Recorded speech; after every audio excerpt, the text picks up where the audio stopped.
expression. We didn't forget our music.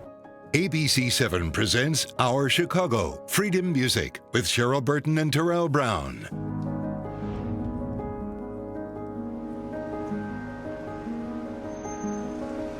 Black Americans have long used music to liberate and express themselves, even before Juneteenth, 1865.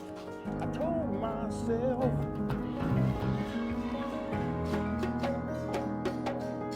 From African drums, spirituals, and gospel to blues, house, and hip-hop. Using music to celebrate the joys of life and to help get us through the tough times too. And you know, the old soul and spirit of the music lives on in Chicagoans today.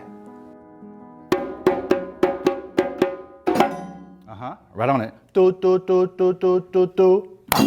Okay? One more time. The drum is the representation of freedom. It's the very first sound that every human hears in the mother.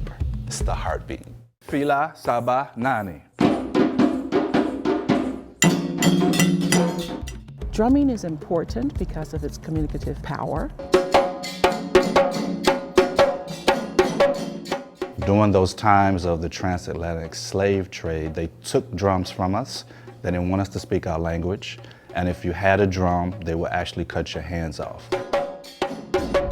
We couldn't bring all of our material culture. We couldn't bring the drums. We couldn't bring the marimbas. We couldn't bring the African keyboard instruments.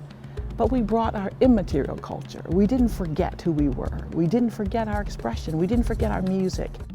The first enslaved Africans arrived in the United States in 1619. The Civil War between the Confederacy and the Union began nearly 250 years later in 1861. President Abraham Lincoln issued the Emancipation Proclamation in 1863, declaring the end of slavery. The Confederacy ultimately lost the war in 1865. Enslaved Africans in Texas were then notified of their freedom on June 19, 1865, a day we now call Juneteenth. Later that year, the 13th Amendment was ratified, abolishing slavery in the United States.